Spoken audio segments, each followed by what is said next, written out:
High বন্ধু, তোমরা কেমন আছো? আশা করি ভালো আছো। তো আমি খুব ভালো আছি। তো এই যে চাল ধুয়ে দিয়েছিলাম, তো গুঁড়ি কোটা হবে। তো কার কার গুঁড়ি কোটা হবে তো কমেন্ট করে জানাবেন। আর কার কার পিঠে হচ্ছে সেটাও কমেন্ট করবে। আর এই যে আমি চালটা ধুয়ে দিচ্ছি, ভোরবেলায় ধুয়ে দিয়েছিলাম, তো জল ঝরছিল। আর এখানে রোদে মিলে দিচ্ছি, কারণ এটা রোদে না মিললে শুকনো করতে হবে। আর আমাদের ঢেঁকিতেই চাল কোটা হয়, তো পায়ের জন্যে ঢেঁকিতে যাব না, কারণ আমাদের কলে কুটে নিয়ে আসবে। আর হামালদস্তিও আছে ঘরেতে, হামালদস্তিতেও কোটা হয়। তো এত চাল হামালদস্তিতে কুটতে পারবো না।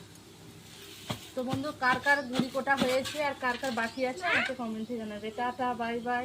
সবাই ভালো থাকবে, সুস্থ থাকবে। আর আমার পরিবারে নতুন সদস্য হলে নিচে সাদা বাটনটি টিপে দেবেন। আর আমার পরিবারে আসার জন্য সবাইকে অনুরোধ করছি।